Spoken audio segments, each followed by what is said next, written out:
પ્રજ્ઞા બનાવો. સ્થિતિ પ્રજ્ઞા જીવન જ્યારે બની જાય ત્યારે પરિસ્થિતિ એને કનેડશે નહીં. પરિસ્થિતિને હાલે એને કાંઈ લેવા દેવા નથી. માટે કાયા ને માયા મિથ્યા માનજો, કાંઈ નહીં આવે તારી સાથ.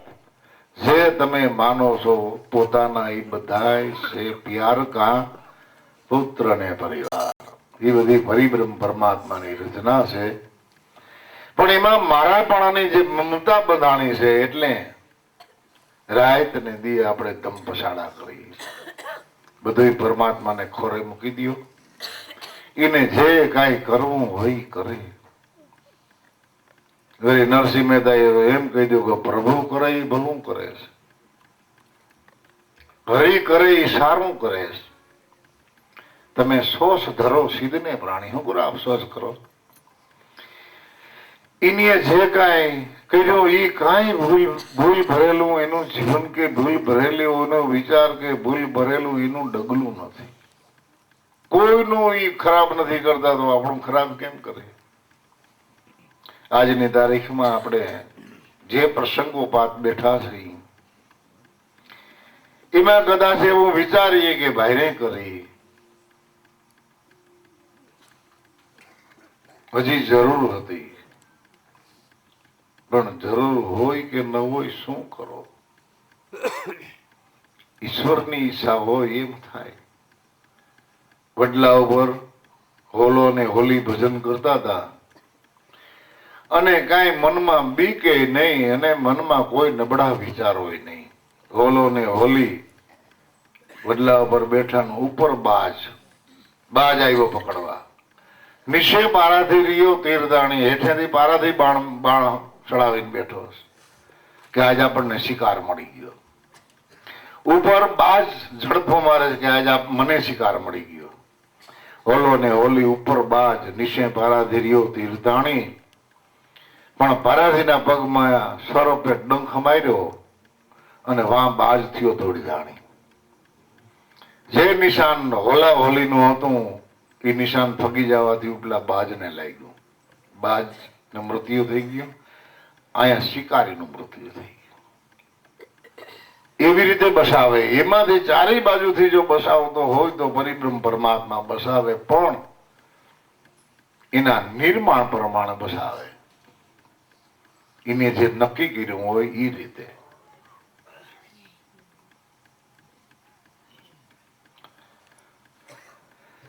પ્રહલાદ માથે એનો પિતા કોઈપા, કારણ કે ભક્તિ કરતો હતો. પ્રહલાદ ભક્તિ પ્રભુની કરે. રણાકશ કોઈપો એ જાણી કે તારે મારા દુશ્મનનું નામ નહીં લેવાનું, તો એને પણ બસાવ્યો. મારવો તો પુત્રને પોતે મરી ગયો. એવા તો અનંત ને આપણે દાખલા સાંભળ્યા છે. આપણે દાખલા બોલતા હોય છતાં પણ મનુષ્ય નામનો પ્રાણી સંતોની ગણતરીમાં ભૂલકણો બહુ છે. સંતોની સમજણમાં ભૂલકણો છે. એકવાર આપણને કોઈ મૂર્ખો કહ્યો હોય તો વરહો સુધી આપણે ન ભૂલીએ કે મને એની જે કહ્યું છે ને એ પાછો ભેરો થાય ત્યારે હું એનો ભટક વાળો થઈ મને નિરાશ થાય. ભૂલીએ આપણે તો સંતોએ કેટલી વખત આપણને કહ્યું ભજન કરો, સ્મરણ કરો, સેવા કરો, સાચા દિલથી મળો, શુદ્ધ ને પવિત્ર હૃદયમાં ભાવ રાખો. પણ કમાઈ વાળા હોય ને તેજણ ને એક ટપોરો જ ભલો. તેજણ ઘોડું હોય ને માથે બેઠા હો, ખાલી પગની તમે હા ન કરો તો એને ખબર પડી જાય કે મને દોડવાનું કહે છે. પણ જે ટાયડા હોય ને એને ગમે એટલે તમે હોવટા મારો તો ન્યા ખુલ્લું પંથ જ ન કાપે. એમ જેને સમજવું છે, જેને પ્રભુનું ભજન કરવું છે એ તો એ કામ કરી લેવાના છે. પણ કેનાથી કામ થાય? કે જેને બહારનો ડર મટી જાય એનાથી. ઓલા મને દેખે ને એ આમ કરે ને તેમ કરે ને આવી વાતો કરે. અરે ગમે એવી વાતો કરે તોય તમારે શું તમારે જોઈ? બ્રહ્માનંદે તો કહ્યું કે મેં તો રમતા જોગી રામ, મારે ક્યાં દુનિયા છે કામ. મેં હું રમતા યોગી રામ. જગત ને જે કેવું હોય ભલે કીએ. અને જગત પાસે બે આઈટમ છે, કાં તમારા વખાણ કરે અને કાં તમારા અવગુણ ગાય, સિવાય ત્રીજી એની પાસે કોઈ વાત જ નથી. તમે ખવડાવો પીવડાવો કંઈક આપો અને તમને એનું કયું કરો છો, એ કે જગત કરે એમ જો તમે કરો તો તમે સારા. પણ જો એનું કયું ન કર્યા તો તમે સારા મટી જાઓ. આ જગતમાં કોઈ ગામ એવું નહીં હોય અને એક ગામની અંદર કોઈ એવો વ્યક્તિ નહીં હોય, એક માણસ એવો નહીં હોય કે બધાને વાલો લાગે એવો છે કોઈ ગામમાં? ઘણાને 100 માણા કે 500 માણાને ગમતો હોય તો માલિક 5-10 જણાને નહીં ગમતો હોય. ગામો ગામ તપાસ કરો, ઘર તપાસ કરો.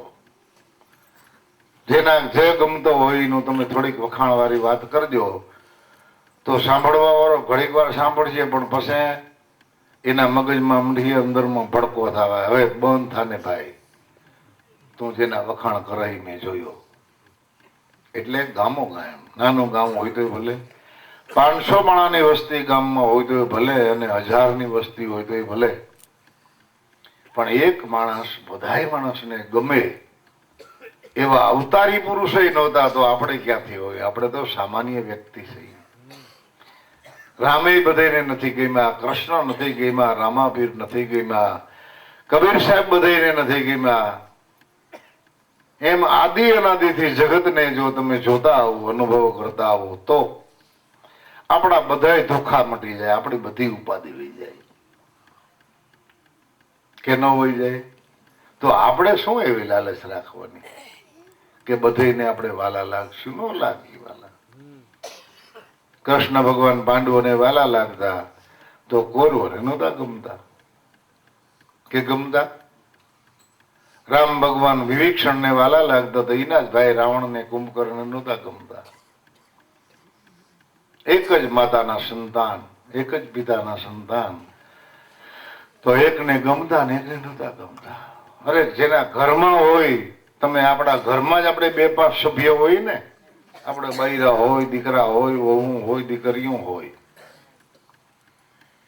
એમાં અમુકને નહીં ગમતા હોય આપણે પછી મા ભાવ રાખી દઈએ, તમને કઈ કહીએ નહીં, પણ 102% ભાવ ન હોય. એટલે આ મુરદાસ મહારાજ કહે કે કાયા ને માયા મિથ્યા માનજો, સઘળું નહીં આવે તારી સાથ, જેને તમે માનો છો તમારા એ બધા છે પ્યાર કા પુત્ર ને પરિવાર. આ તો બધા પરદેશી પરણોલા છે, આવ્યા તારે આંગણે. એ ઘટોઘટમાં જે પવન હાલી રહ્યો, જે શ્વાસોશ્વાસ હાલી રહ્યા છે, એ વિદેહીનો પવન છે, આપણો નથી. જો આપણી પાસે જે પવન છે એ પવનથી જો આપણું જીવન હાલતું હોય તો અત્યારે તો નરસિંહભાઈ સીતારામ બાપુ સાધનની ક્યાં તાણ છે? આ દેહના બધાય દ્વાર ખુલ્લા હોય, મોઢું ખુલ્લું, નાક ખુલ્લું, કાન ખુલ્લું, ગમે એ મિશનરીથી એમાં પવન પૂરી દઈએ અને શ્વાસોશ્વાસની પાછી જેવી રીત છે એવી રીતે એને ગતિમાન બનાવી દઈએ, પણ બને શરીર ઉફલી જાય, પણ શ્વાસોશ્વાસ પવન હાલતો ન થાય, પ્રાણ એમાં નથી પુરાતો. કારણ કે તમારામાં હાલે પ્રાણ જીવન ઈ છે અંગારવાયુ, અને બહારનો જે પવન છે એ પ્રાણવાયુ છે. બહારનો પવન એટલો હલકો છે આનાથી 100 ગણો. એટલે બહારનો પવન તમારા પ્રાણના ખોરાકમાં ઉપયોગી છે. જો આપણા શરીરને, આપણા પ્રાણને એવી કોઈ પેટીમાં આપણા શરીરને આખે આખું પૂરી દઈએ, બહારથી બિલકુલ પવન ન મળે એટલે માણસની અંદર રહેલો પ્રાણ વયો જાય. કારણ કે એને ખોરાક નથી મળતો. આપણે ખબર ન હોય, આપણે આંખે દેખતી નથી, પણ બહારના પવનનો આહાર કરનાર તમારામાં જે વિદેહી પવન છે એ પરિબ્રહ્મ પરમાત્માનો પ્રગટાવેલો છે. પવન પસારા પ્રેમના સાત દીપક નવખંડ, કહો એ નામ પવનનું કે બોલત હે બ્રહ્મણ. દરેકના શિખર ઉપર બોલી રહ્યો છે. ભલે જ્ઞાનની વાતો કરે, અજ્ઞાનની વાતો કરે, વ્યવહારની વાતો કરે, લૌકિક વાતો કરે, રામાયણ ભાગવતની વાતો કરે, પણ બોલે તો વાત થાય છે ને. પણ બોલે છે કોણ? કે પવન બોલે છે. અને એ પવન તમારા નખથી શિખર સુધી તમારા રોમે રોમમાં વ્યાપક છે. જેને લઈને આપણો આ દેહ ચેતનવંતો છે. એ ચેતના એની છે. અને શિખર ઉપર હાથમાં આસમાન ઉપર રહીને બોલી રહ્યો છે. એ પવનનું નામ શું છે? કયો છે? એ તો આપણે નામ નથી આવડતું એટલે એને પવન કહીશ. પણ પવનના જો મૂળમાં જાય તો પાહેરો હાલે ત્યાં સુધી પવન. આખા જગતમાં વાય ત્યાં સુધી વાહ.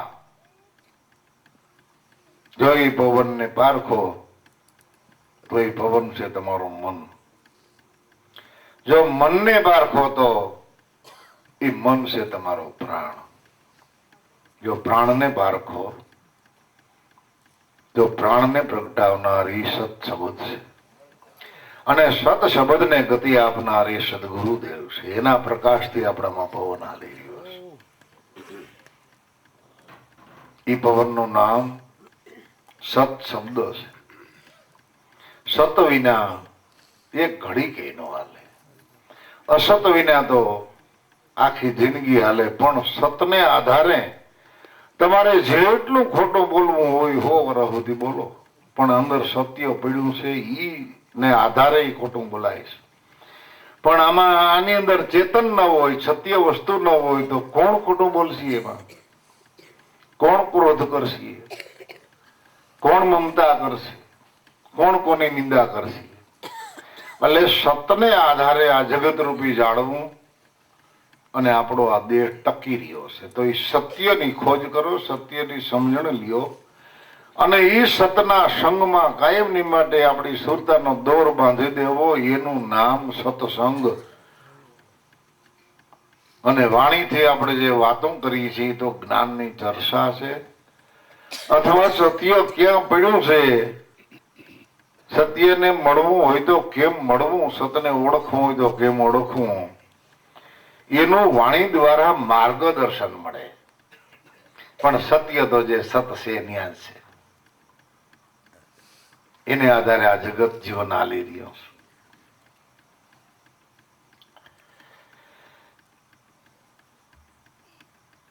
એટલે નદીઓ સંઘરે નીર પોતા તણા, એવા નીર નિર્વાણી જાય.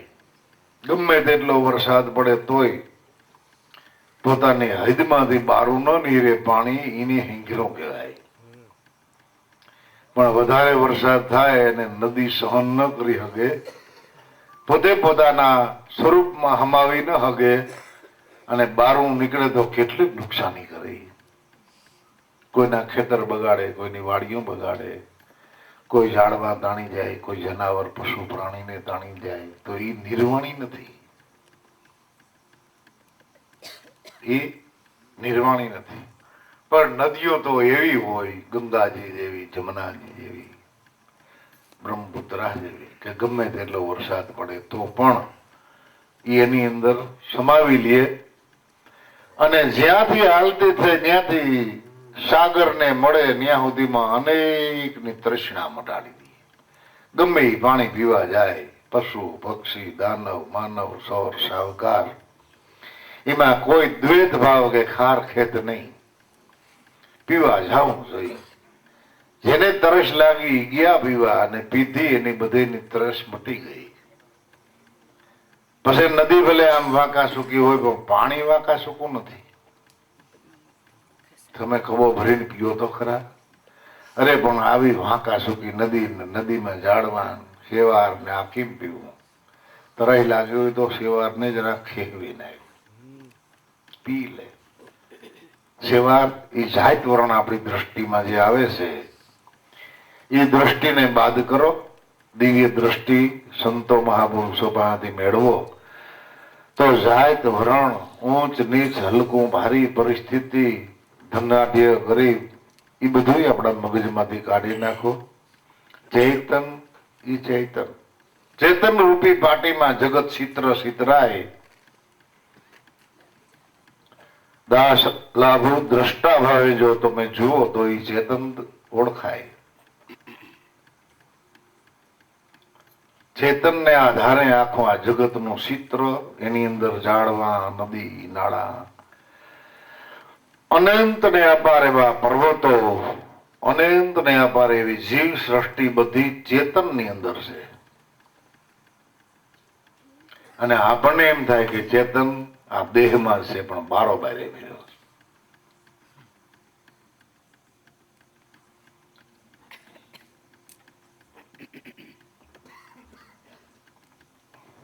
છોકરા ભણવા જતા હોય નિશાળે, એને આપણે પાટી લઈ દઈએ ને.